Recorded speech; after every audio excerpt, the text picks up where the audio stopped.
في خضم الأزمة المرورية الخانقة التي تعيشها الكويت، لاقى التوجه نحو إلغاء حارة الأمان للتخفيف من زحمة المرور رفضا من قبل الناشطين في القطاع المروري الذين أكدوا وجود انعكاسات وآثار سلبية لمثل هذا التوجه. تقرير لسمر شدياق. الزحمة تبرر المخالفة، منطق يتسلح به الكثير من مستخدمي الطرق بخرق القانون واستخدام حارات الأمان أو ما يعرف بكتف الطريق بلغة قانون المرور الذي يحدد أصلا الهدف من هذه الحارات، خلافا للتوجه السائد على طرقات البلاد. كتف الطريق هو غير مخصص لسيارات الطوارئ ولا لسيارات الإسعاف أو الإطفاء أو الداخلية.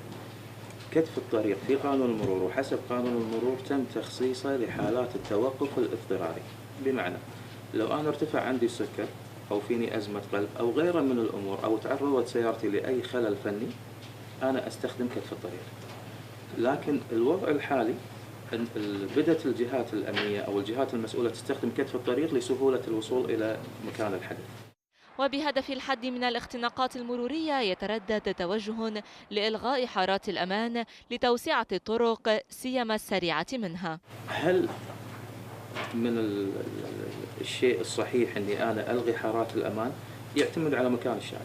يعني في الخطوط السريعة صعب جدا أنك أنت تلغين كتف الطريق، ولو كبرنا الطريق إحنا اليوم وبعد فترة صار في عندي أيضا في اختناقات مرورية وازدحامات مرورية، راح أضطر أني أنا أكبر الطريق مرة ثانية وأنتظر فترة وبعدين راح تزيد الازدحامات إلى ما لا نهاية، إلى أن أصل إلى مرحلة أن الدولة كلها تصير شارع. هذا مو حل. وفيما تعتمد دول العالم حارة أمان واحدة لجهة اليمين، تبرز دعوات إلى خلق استثناءات في القانون لتتحول حارة الأمان قانونية عند وقت الذروة يستعملها السائقون بأمان ودون مخالفات. يا أن يعدل القانون، لا يجوز أن بأمر لازم يعدل القانون، أو أن ممكن غض النظر عن استخدام حارات الأمان في ساعات الذروة، الانصراف أو الذهاب إلى العمل. لكن هذه هي كلها حلول ترقيعية وليس حلول يعني طموحة إلى الأمام.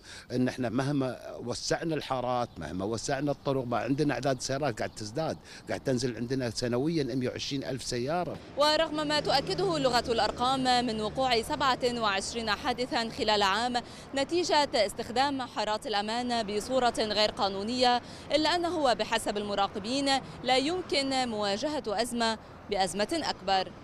سمر شدياق، نمور، الرأي. تلقى أمير البلاد الشيخ صباح